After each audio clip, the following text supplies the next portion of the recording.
Chapter 1. The Life Before. Warren Mueller had always believed in building something solid.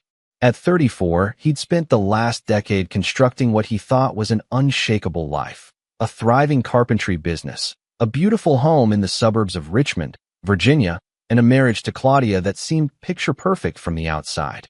But pictures lie. Warren had met Claudia Wilkins at a charity auction 7 years ago.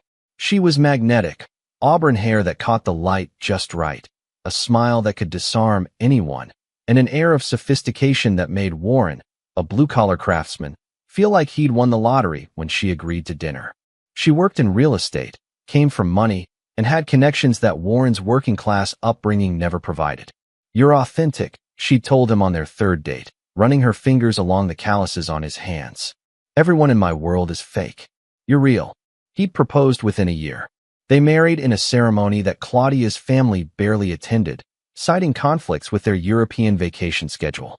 Warren's adoptive parents, Marvin and Ruby Mueller, simple folks who'd given him everything they could, sat alone on the groom's side, while Claudia's wealthy relatives filled her side with designer suits and forced smiles. The cracks started small. Claudia began staying late at the office more frequently. She'd come home distracted, her phone always buzzing with client emergencies. Warren, focused on expanding his business, didn't press. He trusted her. He loved her. 3 months ago, everything shattered. Warren came home early from a job site, planning to surprise Claudia with reservations at the Italian place she loved. He found her car in the driveway alongside a silver BMW he didn't recognize. The front door was unlocked. He walked in to find Claudia on their couch with Blake English, a slick real estate investor she'd mentioned once or twice as a business associate. They weren't discussing property values. Warren stood frozen, his heart hammering against his ribs.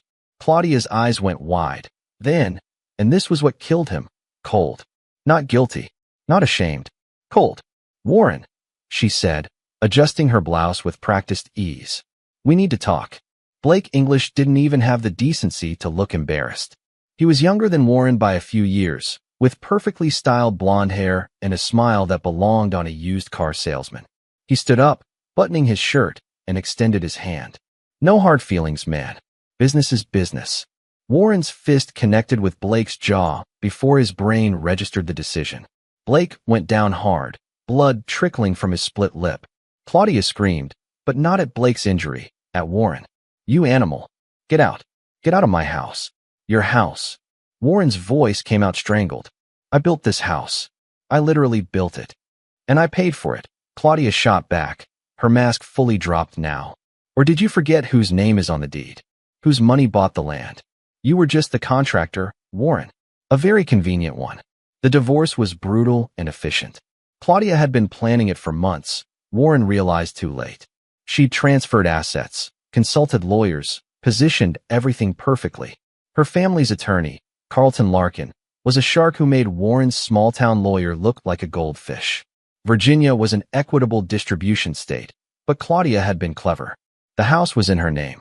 The savings account they'd shared had been quietly drained and redistributed into accounts Warren didn't know existed.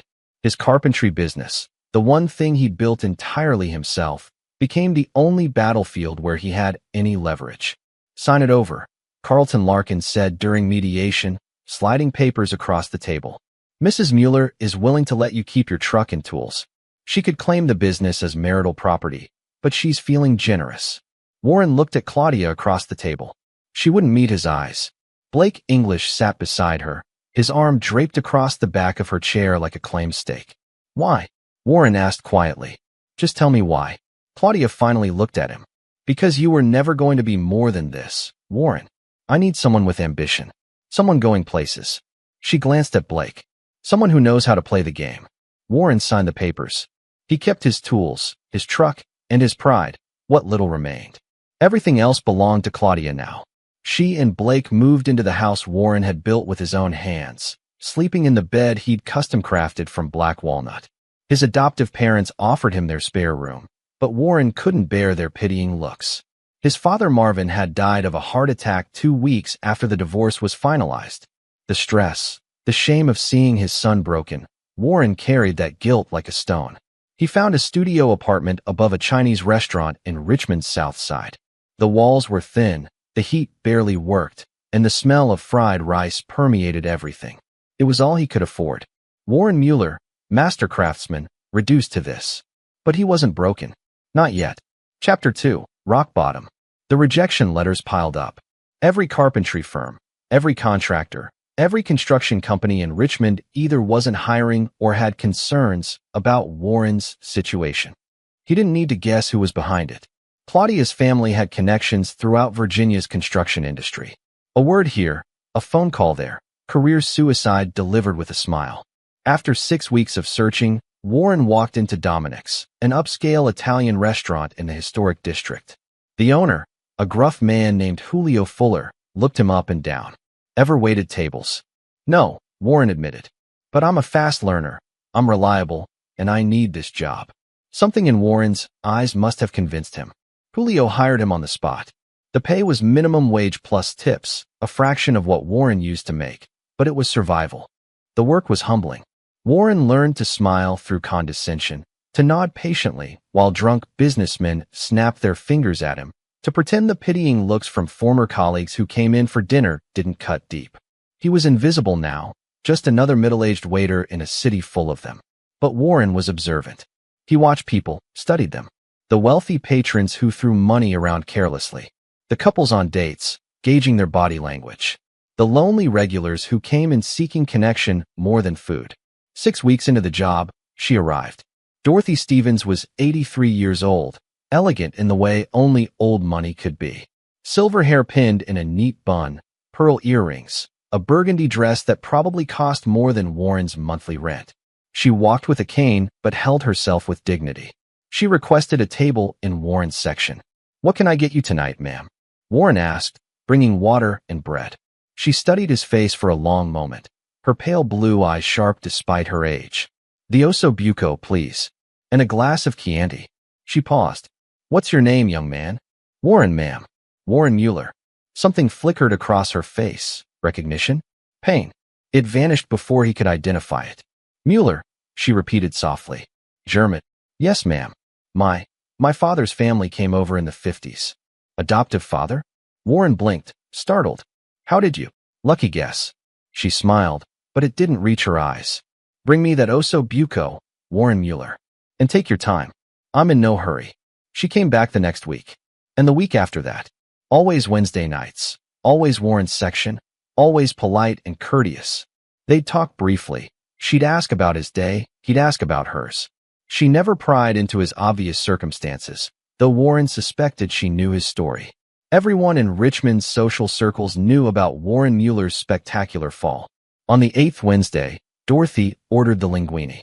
She ate slowly, occasionally glancing up at Warren as he moved through the restaurant. When he brought the check, she placed a $100 bill on top. "Ma'am, this is too much." "You look just like him," she said suddenly, her voice cracking slightly. Warren froze. "Like who?" But Dorothy was already standing, leaning heavily on her cane. Her eyes were wet. "My grandson would have been about your age." She shook her head. "Keep the change, Warren. You remind me that good men still exist." She left before he could respond. The next Wednesday, she didn't come. Warren found himself watching the door, worried. Had something happened to her? Friday afternoon, his phone rang. Unknown number. "Is this Warren Mueller?" A professional voice, male, measured. "Yes." "Who's this?" "My name is Howard Mercado. I'm an attorney. I'm calling regarding Dorothy Stevens." Warren's stomach dropped. "Is she okay?" "I'm afraid Mrs. Stevens passed away Tuesday evening." Peacefully, in her sleep. Howard paused. "Mr. Mueller, I need you to come to my office. Mrs. Stevens left specific instructions regarding you in her will." Chapter 3, The Truth Revealed. Howard Mercado's office occupied the top floor of a glass building in downtown Richmond. The receptionist, a woman named Jessie Ramsey, led Warren through hallways lined with expensive art. Warren felt absurdly out of place in his only suit, 10 years old and bought for his wedding. Howard Mercado was in his 50s, silver-haired with kind eyes, and the bearing of someone who'd seen everything. He gestured to a leather chair across from his massive desk. "Mr. Mueller, thank you for coming. I'll be direct. Dorothy Stevens left you the bulk of her estate. $43 million. The world tilted. Warren gripped the armrests. That's That's impossible. I barely knew her. We spoke for maybe 10 minutes a week. Why would she? That's where this gets complicated. Howard opened a manila folder. Before we proceed, I need to verify something. You were adopted at birth, correct? By Marvin and Ruby Mueller. Yes, but do you know anything about your biological parents? Warren shook his head. The adoption was closed. My parents said my birth mother was young, couldn't keep me. That's all I know. Howard pulled out a photograph, old, faded, showing a young woman with dark hair and Warren's exact eyes. Next to her stood a young man in a military uniform, his face bearing Warren's same strong jawline. Your biological mother was Sarah Stevens, Dorothy's only daughter. She got pregnant at 19 by a soldier named Thomas Mueller. Thomas died in Desert Storm before you were born. Sarah, Howard's voice gentled. Sarah died from complications during childbirth. You survived. She didn't. Warren stared at the photograph, his hands trembling. So Dorothy was your grandmother? Yes. Why didn't she? Warren's voice broke. Why didn't she ever tell me? Why didn't she take me? Howard sighed. Dorothy's husband, William Stevens, was a hard man. Old money, old values. When Sarah got pregnant, William gave her an ultimatum. Give up the baby or be disowned. Sarah chose you, Mr. Mueller. She chose to give you a chance at a normal life, knowing it would cost her everything. He pulled out another document. After Sarah died, Dorothy wanted to find you, but William forbade it. He died 15 years ago. Dorothy spent the next decade tracking you down through private investigators. She found you 3 years ago. 3 years. Warren's mind reeled. She knew about me for 3 years and never said anything? She wanted to observe you first. Make sure you were worthy. Howard's expression softened. Dorothy watched you build your business from nothing. She saw how you treated people, how you worked. When your marriage fell apart, she watched how you handled adversity. She didn't want to hand you money until she knew what kind of man you were. The restaurant, Warren breathed. She came to test me. She came to know you. And what she saw convinced her that her grandson was everything she'd hoped for. Howard slid papers across the desk. The estate includes the $43 million in liquid assets, a home in the West End, and several properties throughout Virginia. There's one condition. Warren looked up sharply. What condition? Dorothy wanted you to know the truth about your ex-wife. Howard opened another folder. Inside were photographs, Claudia and Blake English, but not alone. Meeting with a man Warren didn't recognize. Documents. Bank statements. Dorothy hired investigators when she learned about your divorce. Blake English isn't just a real estate investor. He's a con artist. He and Claudia met 2 years before your marriage ended. They've been running a scheme. Blake seduces married women, helps them asset strip their husbands during divorce, then splits the profits. You were mark number 7. The photographs swam before Warren's eyes. Claudia laughing with Blake in a cafe, a year before Warren caught them. Documents showing Claudia systematically moving assets. Text messages planning the affair's discovery to maximize Warren's emotional devastation and legal vulnerability. The house you built, Howard continued. Claudia's already flipped it for a $3 million profit. She and Blake are planning to repeat the scheme with a wealthy surgeon in Charlottesville. His name is Samuel Griffith. They've already begun the seduction phase. Warren's hands clenched into fists. Why are you telling me this? Because Dorothy wanted you to have a choice. You can walk away, take your inheritance, and live well. Or, Howard met Warren's eyes. You can use the resources she left you to stop them, to make sure they never destroy another family. Dorothy hoped you'd choose the latter, but she made it clear, the choice is yours. Warren looked at the photograph of Sarah Stevens, the mother he never knew who died giving him life. At Dorothy Stevens, who watched over him from afar, waiting to see if he'd become a good man. He thought of Marvin Mueller, his adoptive father, dead from the stress of watching his son's destruction. He thought of Samuel Griffith, whoever he was, walking blindly into Claudia and Blake's trap. Warren had been beaten down, stripped of everything, and left for dead. He'd survived. He'd endured. He'd kept his dignity when they tried to take even that. Now he had the resources to fight back. I want to stop them, Warren said quietly. But I don't just want to stop them. I want them to understand what they did. I want justice. Howard Mercado smiled for the first time. Dorothy said you'd say that. She left you something else. He pulled out a final envelope. Instructions. Plans. Everything she learned about Blake English's operation and Claudia's psychology. She was 93 years old and sharper than most people half her age. His smile widened. Your grandmother was quite a woman, Mr. Mueller. She wanted to give you the tools for revenge. How you use them is up to you. Warren opened the envelope. Inside were names, dates, bank accounts, patterns of behavior. Dorothy had mapped out Blake English's entire operation, previous victims, money trails, offshore accounts, and most importantly, weaknesses. But it was the handwritten note on top that made Warren's throat tight. Warren, I'm sorry I couldn't be your grandmother in life. Let me be one in death. These people hurt you because they thought you were weak. Show them what strong really means. Make me proud. Dorothy. Warren Mueller stood, sliding the envelope into his jacket. When he spoke, his voice was steel. Where do we start? Chapter 4. Pieces on the board. Warren Mueller stood in the master bedroom of his new home, Dorothy's old estate in Richmond's West End. 3,000 square feet of old money and quiet elegance. The house still smelled like her perfume, lavender and dignity. It had been 2 weeks since the will reading. 2 weeks of studying Dorothy's files like they were holy texts.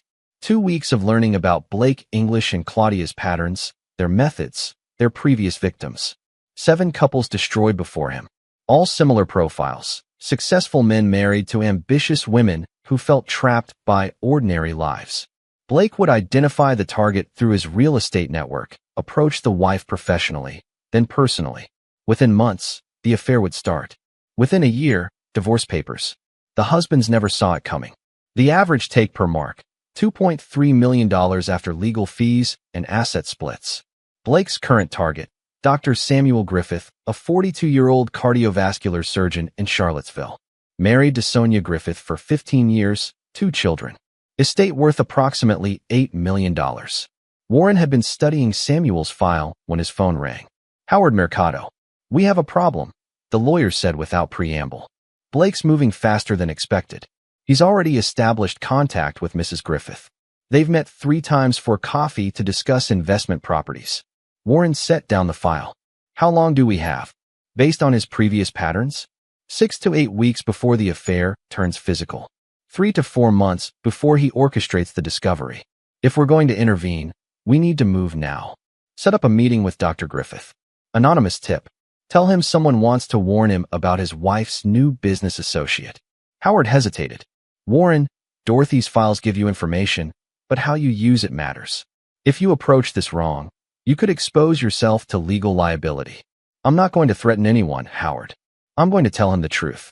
What he does with it is his choice. 2 days later, Warren sat in a coffee shop in Charlottesville. Samuel Griffith arrived 10 minutes late, looking harassed and skeptical. He was tall, graying at the temples, with the exhausted eyes of someone who saved lives for a living and came home to a dying marriage. You're the one who asked Howard to set this up? Samuel sat down without ordering. I don't have much time. I have surgery in 2 hours. Warren slid a folder across the table. 6 months ago, my wife Claudia started having coffee with a real estate investor named Blake English. Just business, she said. By month 3, they were having an affair. By month 5, she'd systematically moved our assets out of joint accounts. By month 6, I'd lost everything. Samuel opened the folder. His face paled as he looked through the documents. Photos of Blake with previous Mark's wives, financial records, a pattern that was unmistakable. Your wife Sonia met Blake 4 weeks ago, Warren continued. She's told you she's interested in investment properties, maybe starting a side business in real estate. Blake's been very helpful, very charming. Soon she'll mention him more often. She'll dress better for these meetings. She'll start coming home later. How do you know about Sonia? Samuel's voice was tight. Because Blake English is predictable. He has a type. Ambitious women married to successful but busy men. Men who work long hours and come home tired. Men who don't notice when their wives start feeling neglected. Warren met Samuel's eyes. Men like us. Samuel closed the folder with trembling hands. Why are you telling me this? Because no one warned me. Because I want to stop them before they destroy your family like they destroyed mine. Warren stood. That folder has everything you need. Blake's history, his patterns, proof of his previous cons. What you do with it is your choice. But if you confront Sonia now, if you shut this down before it goes too far, you might save your marriage. Warren left cash for coffee and walked out. Behind him, Samuel Griffith sat frozen, staring at the folder that could save or end his marriage. That evening, Warren received a call from an unlisted number. Mr. Mueller? A woman's voice, cultured and controlled. My name is Antoinette Goodman. I'm married to Mark number 3 on your list. Warren's pulse quickened. Mark 3, a software engineer in Norfolk. Blake and Claudia had taken him for $1.9 million 4 years ago. Mrs. Goodman, how did you get this number? Howard Mercado. He's been reaching out to previous victims on your behalf. Smart move. Her voice held steel. Blake English destroyed my marriage to Dustin. Took everything we built and left him broken. Dustin died 2 years ago. Suicide. He couldn't live with the shame. Warren closed his eyes. Another casualty. Blake's still out there, Antoinette continued. Still destroying families. Still winning. Mr. Mercado says you're planning to stop him. Is that true? Yes. Good. Because I've been waiting years for someone to do something.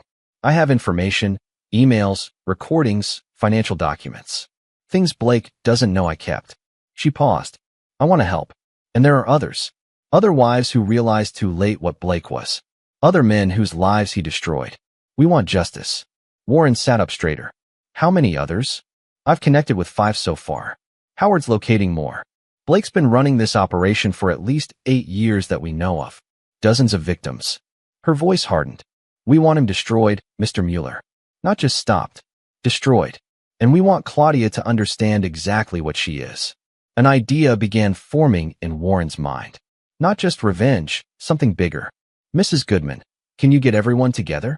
Everyone Blake and Claudia hurt who's willing to fight back. Already done. We're meeting in Richmond next week. Howard suggested your grandmother's estate.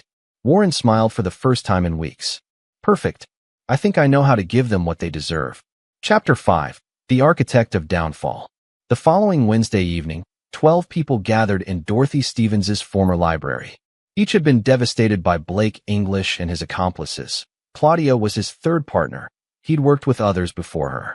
Warren stood at the head of the table, studying faces marked by grief, rage, and determination. Antoinette Goodman sat to his right, elegant and cold as winter. Next to her was Troy Logan, a former dentist who'd lost his practice and family. Across from them, Carla McCabe, whose sister had been one of Blake's early victims and never recovered. Howard Mercado stood beside Warren, legal pads ready. Thank you all for coming, Warren began. I know this isn't easy. Blake English took everything from us. Our money, our families, our dignity. But he made one critical mistake.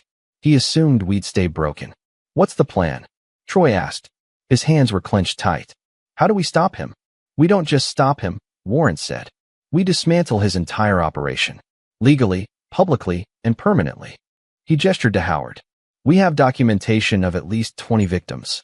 Financial crimes spanning 8 years. That's enough for federal charges. Wire fraud, racketeering, conspiracy. Blake's been moving money across state lines, using banks to facilitate his schemes. That makes it FBI territory. Antoinette leaned forward. But prosecutions take time. Trials can drag for years. And Blake's clever. He's insulated himself with lawyers and offshore accounts. Which is why we're not relying on prosecution alone, Warren said. He pulled out a detailed chart, Blake's entire network mapped out. Blake's operation depends on 3 things. Access to wealthy targets, a network of corrupt professionals who help facilitate the asset stripping, and anonymity. We're going to destroy all 3. He pointed to the first section of the chart. Blake uses high-end real estate events to identify marks. He's got contacts in country clubs, luxury dealerships, private banks. We're going to poison every one of those wells. Howard's already filing civil suits on behalf of all of you. Public record. Once those hit, Blake English becomes toxic. No legitimate business will touch him. He'll just change his name, Carla said. Go somewhere else. Not if we make him famous, Warren countered.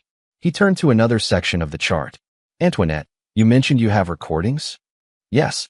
Blake was careless with me early on. I recorded several conversations where he explicitly discussed targeting Dustin, how to manipulate the divorce proceedings, how to hide assets. I was young and stupid. I thought I was in love. I didn't realize what I was part of until too late. Those recordings, combined with testimony from all of us, plus financial records showing the pattern, That's not just civil litigation. That's a criminal conspiracy. Howard's been working with a federal prosecutor named Manuel Kelly. He's interested. Warren pulled up a photo on his laptop. Blake and Claudia at a charity gala 2 weeks ago, laughing together, celebrating their latest scheme. But here's what they don't know, Warren continued. Dr. Samuel Griffith? I warned him. He's cooperating now. His wife Sonia ended things with Blake immediately when Samuel showed her the evidence. Blake thinks the mark is still active, but it's actually a trap. Sonia's agreed to wear a wire for the FBI. The next time Blake meets with her to discuss investment opportunities, he's going to incriminate himself on federal recording. The room was silent. Then Troy Logan started laughing, bitter and dark. You're not just going after Blake, he said. You're burning down his entire world. Yes, Warren said simply. But that's just phase 1. He turned to the final section of the chart. Claudia is harder. She's been careful to keep herself legally distant from Blake's previous cons. Their relationship looks like a romance that started after my divorce, not before. She can claim ignorance, say she didn't know about Blake's history. So she walks free? Antoinette's voice was sharp. Not if we get creative. Warren's smile was cold. Claudia cares about 3 things: money, social status, and control. We're going to take all 3. The house she took from me? She flipped it for $3 million. That money is in a joint investment account with Blake. Once the FBI freezes Blake's assets as part of the criminal investigation, that account gets locked. Claudia loses her profit. He pulled up more documents. Then there's her real estate license. Virginia's real estate board takes ethics violations seriously. Multiple witnesses, all of you, can testify that Claudia knowingly participated in schemes to defraud her clients' spouses. That's a license revocation. Her career ends. What about social status? Carla asked. Warren's smile widened. That's where things get interesting. Claudia comes from old Richmond money. Her family, the Wilkins, pride themselves on their reputation. How do you think they'll react when the story breaks? When every news outlet in Virginia covers the trial? When their daughter's face is associated with fraud, infidelity, and destroyed families? He pulled up a final document, a media strategy plan. Howard's been coordinating with victims willing to go public. We're not just filing lawsuits. We're holding press conferences. We're making this a story about predators who target families, about justice for victims. Claudia is going to become the face of everything her family despises. The room erupted in conversation, people asking questions, sharing additional information, volunteering resources. Warren watched them come alive, watched grief transform into purpose. Howard pulled Warren aside. This is solid, he said quietly. But you understand that exposing them this publicly will also expose you? Your story will be news. You'll lose your anonymity. I'm not hiding anymore, Warren said.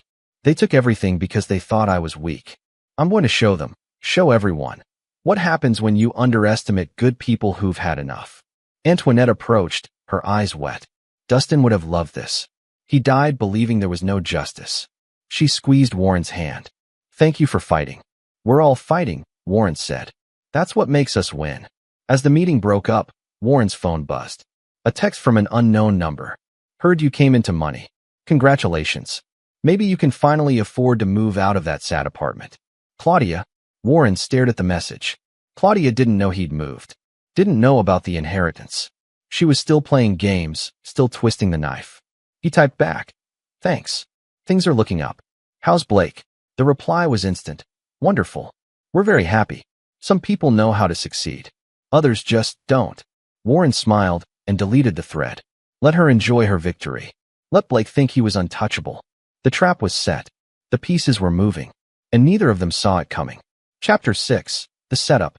3 weeks later, Blake English sat in a Starbucks in Charlottesville, checking his Rolex. Sonia Griffith was late.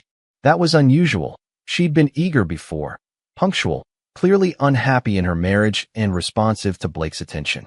His phone buzzed. A text from Sonia, running 10 minutes late. Traffic. Sorry. Blake relaxed. He'd been worried she was getting cold feet. This mark was perfect. $8 million in assets, a husband who worked 18-hour days, and a wife who felt invisible. Classic setup. The door chimed. Sonia entered, looking stressed but beautiful. Blake stood, flashing his most charming smile. No worries at all. Traffic in Charlottesville is getting worse. They ordered. Sonia got a decaf latte. Blake his usual espresso. They sat at a corner table. Blake noticed Sonia seemed nervous, her hands fidgeting with her purse. "Everything okay?" he asked, reaching across to touch her hand gently. "Yeah, Sonia looked around. "Blake, I need to talk to you about something." "About us?" "Perfect." She was ready to acknowledge the chemistry between them. Blake leaned in, his expression concerned and caring. "You can tell me anything." "Samuel knows," Sonia said quietly. Blake's blood ran cold. "Knows what?" "About you. About what you do." Sonia's voice was steady now. "About all the families you've destroyed." Blake pulled his hand back, his mind racing. "Sonia, I don't know what Samuel told you, but he didn't tell me. Someone showed him. Showed us. Evidence. Photos. Financial records." Sonia opened her purse. Blake tensed, but she only pulled out a sheet of paper. 20 victims, Blake. 20 families. You've been running this con for 8 years. Blake forced a laugh. "This is ridiculous." "Who told you this?" "Does it matter?" Sonia stood. "I came here to tell you myself. Stay away from my family. Don't call, don't text, don't contact me ever again. Samuel and I are going to marriage counseling. We're going to fix what we almost broke." She turned to leave. Blake grabbed her wrist, harder than he intended. "Wait. Let's talk about this. Let go of me. Just listen." "I said let go." Blake released her, glancing around the coffee shop. A few people were watching now. He lowered his voice. "Sonia, someone's lying to you. Probably trying to sabotage our business relationship out of jealousy. Let me explain." "There's nothing to explain. Goodbye, Blake." She left. Blake sat frozen, his mind spinning. Someone had warned the Griffiths. Someone knew about his operation. But who? And how much did they know? His phone rang. "Claudia, we have a problem," she said before he could speak. "Carlton Larkin just called. Someone filed a civil suit. Multiple plaintiffs, all your X marks. They're claiming conspiracy to commit fraud." Blake's hand tightened on the phone. "When papers were filed today. It's public record now, Blake. The media is going to pick this up." Claudia's voice rose. "What the hell is going on?" "I don't know, but someone's been digging into our business." Blake stood, dropping cash on the table. "Did Carlton say who filed?" "The attorney is Howard Mercado." "I don't know that name." Blake did. Howard Mercado was Dorothy Stevens' attorney. Dorothy Stevens was. "Claudia, does Warren know about the inheritance?" "What inheritance?" "Dorothy Stevens. The old woman from the restaurant. She died and left Warren her estate." Silence. "Then, how much?" "I don't know. But if Warren has money now, if he hired an attorney." Blake was already walking to his car. "We need to talk. In person. Now." He drove back to Richmond in a daze, his perfect system crumbling. 20 victims meant 20 potential witnesses. Civil suits meant discovery, depositions, financial records being subpoenaed. And if this Howard Mercado was competent, if Warren Mueller had somehow transformed from broken loser to credible threat. No. Impossible. Warren was weak. Warren was defeated. Warren had nothing. But the doubt gnawed at Blake as he pulled into the driveway of the house he shared with Claudia. The house Warren had built with his own hands. Claudia met him at the door, her face pale. "I've been Googling. Howard Mercado is a high-powered estate attorney. He doesn't do civil litigation. So why is he filing against us?" "Because someone's bankrolling him," Claudia said. "Someone with money." "Blake, how much was Dorothy Stevens worth?" Blake pulled out his phone, searching. The obituary was still online. Dorothy Stevens, 93, prominent Richmond philanthropist, and heir to the Stevens manufacturing fortune. He clicked through to an old Society page article about her family. The Stevens fortune was estimated at 60 million, Blake breathed.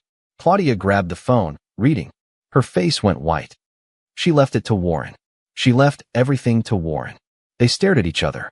The man they'd destroyed, the man they'd left broken and humiliated, now had unlimited resources. "This is okay," Blake said, trying to sound confident. "It's just a civil suit. We can fight this. Carlton can." His phone rang again. Unknown number. Blake English. A man's voice, formal and cold. "Who's this?" "Special Agent Manuel Kelly, FBI. I need you to come to our Richmond office tomorrow morning at 9 a.m. We have questions about your business dealings." The call ended. Blake and Claudia looked at each other. The empire they'd built, the perfect system they'd created, was collapsing. And somewhere out there, Warren Mueller was pulling the strings. Chapter 7. The Trap Springs. The FBI interview room was deliberately uncomfortable. Cold lighting, hard chairs, and a one-way mirror that promised watchers behind it. Blake English sat with his attorney, Carlton Larkin, trying to project confidence he didn't feel. Special Agent Manuel Kelly entered with another agent, a woman named Carmen Sharp. They carried thick folders that hit the table with ominous weight. "Mr. English, thank you for coming in voluntarily," Manuel said, though they all knew Blake had no choice. "We're investigating allegations of wire fraud and conspiracy. We have some questions." Blake forced a smile, happy to help clear up any misunderstandings. Manuel opened the first folder. Inside were photos, Blake with various women, bank records, property transfers. "Can you tell us about your relationship with Jennifer Gibbs?" Blake's attorney spoke up. "My client isn't required to discuss his personal relationships. This isn't personal. It's business." Carmen slid across a bank record.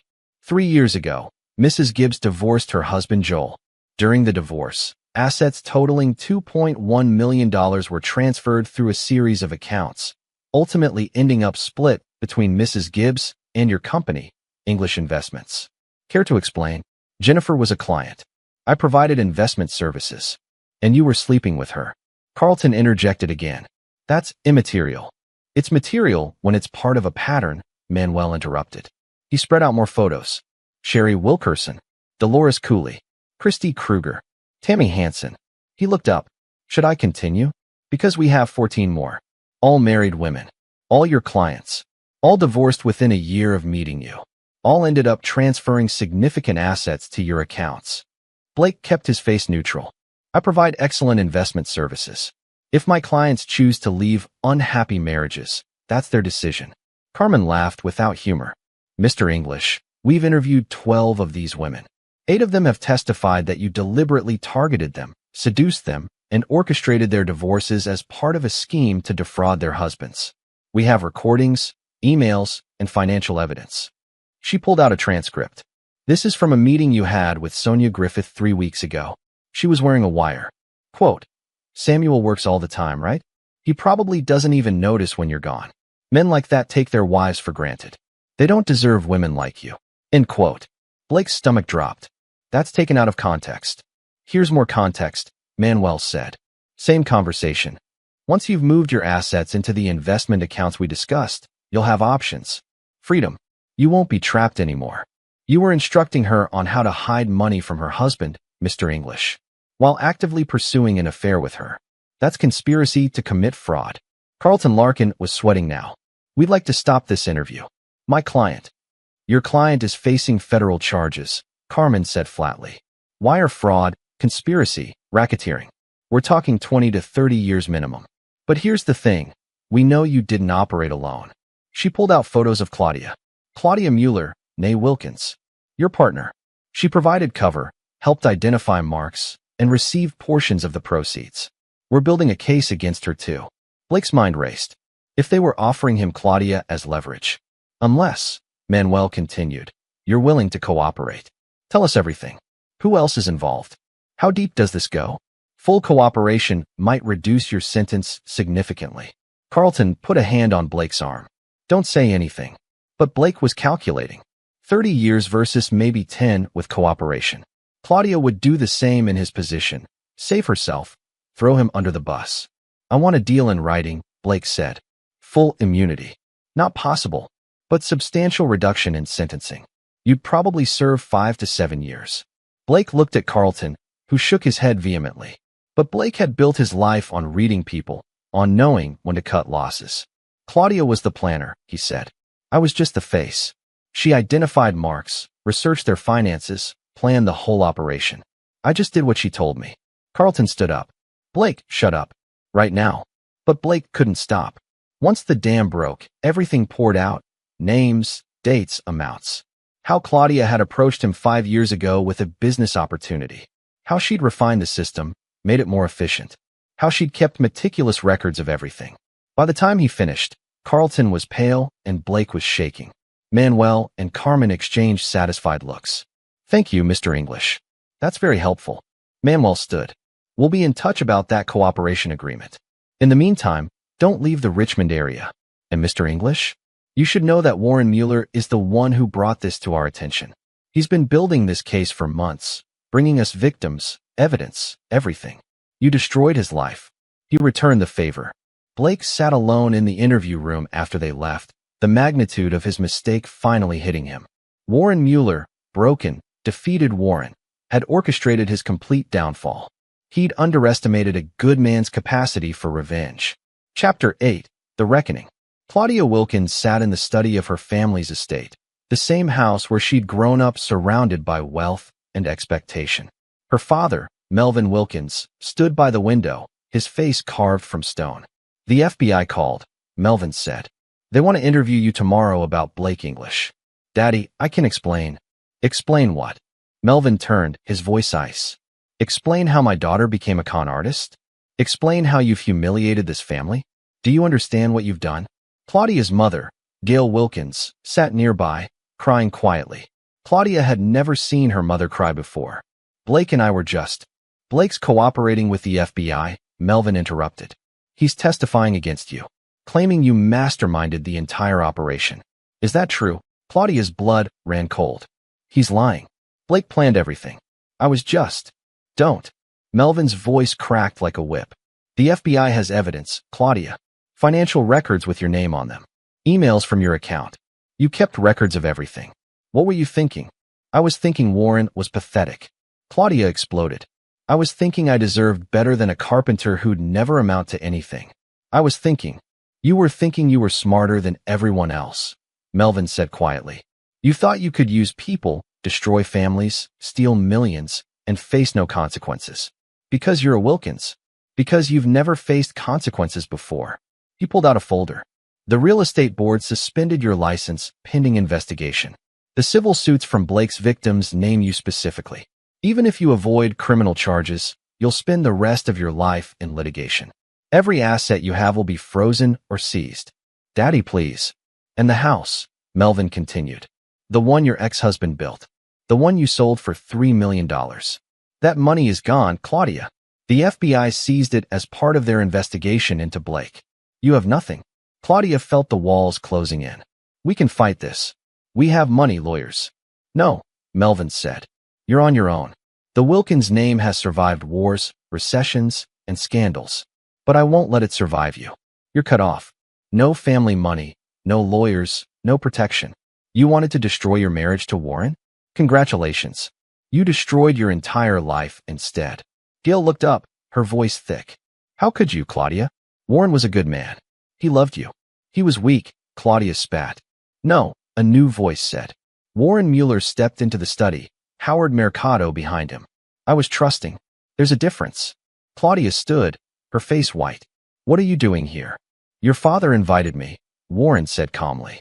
"We've been talking." Melvin nodded. "Warren's been keeping me informed about the investigation. Professional courtesy, since it involves my daughter." "You knew?" Claudia turned to her father, betrayed. "I've known for 3 weeks," Melvin said. "Warren came to me before the FBI moved. Gave me a choice: cooperate and minimize family damage, or fight and drag the Wilkins name through the mud with yours. I chose the smart option." Warren approached Claudia, his expression unreadable. "You took everything from me. My home, my business, my dignity. You and Blake destroyed my life because you thought I was weak, that I'd just take it and disappear. You did take it," Claudia said, trying to summon defiance. "You were working as a waiter.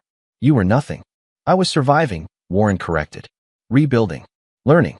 And then Dorothy Stevens gave me something you never understood. She gave me a chance to prove what kind of man I really am." He pulled out a document. "This is the civil suit judgment. Blake's assets are being seized. The FBI is freezing accounts. But here's the interesting part. The house you sold? The one I built? The buyer was a shell company, owned by the Stevens estate. Dorothy bought it back before she died." Claudia's legs nearly gave out. "What?" "She knew what you did. She knew what Blake was. So she made sure that house came back to me." Warren smiled coldly. "I own it again, Claudia. Everything you took, everything you stole, I'm getting back. Because I'm not weak. I'm patient. And I never forget." Howard stepped forward. "Mrs. English, because that is your legal name now, you have 2 options. Option 1. Fight the FBI charges, drag this through court, Spend every remaining dollar on legal defense and probably still go to prison. Option 2. Cooperate, testify against Blake, take a plea deal for probation and restitution, and maybe, rebuild some kind of life. How much restitution?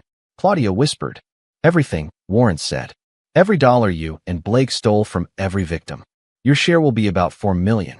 You don't have that anymore, so you'll be paying it off for the rest of your life. Claudia looked at her father, desperate. Daddy, you're on your own, Melvin repeated. Sign whatever papers Warren's attorney has. Cooperate with whoever he tells you to. And then, he turned back to the window. Then get out of my house. Gail stood, walking past Claudia without a word. Her mother, leaving her. Claudia was alone, truly alone.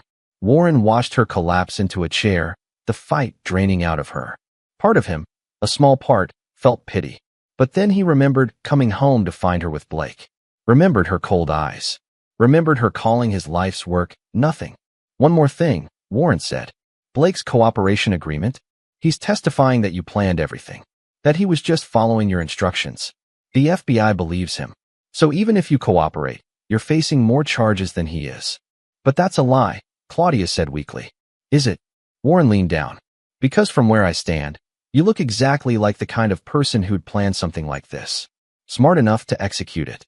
Ruthless enough to destroy people. Arrogant enough to think you'd never get caught. He stood, adjusted his jacket. Sign the papers, Claudia. Make it easier on yourself. Howard left the documents on the table. Warren and he walked out, leaving Claudia alone with her father's cold silence and her mother's absence. Outside, Howard turned to Warren. You feel good about this? Warren looked back at the Wilkins estate.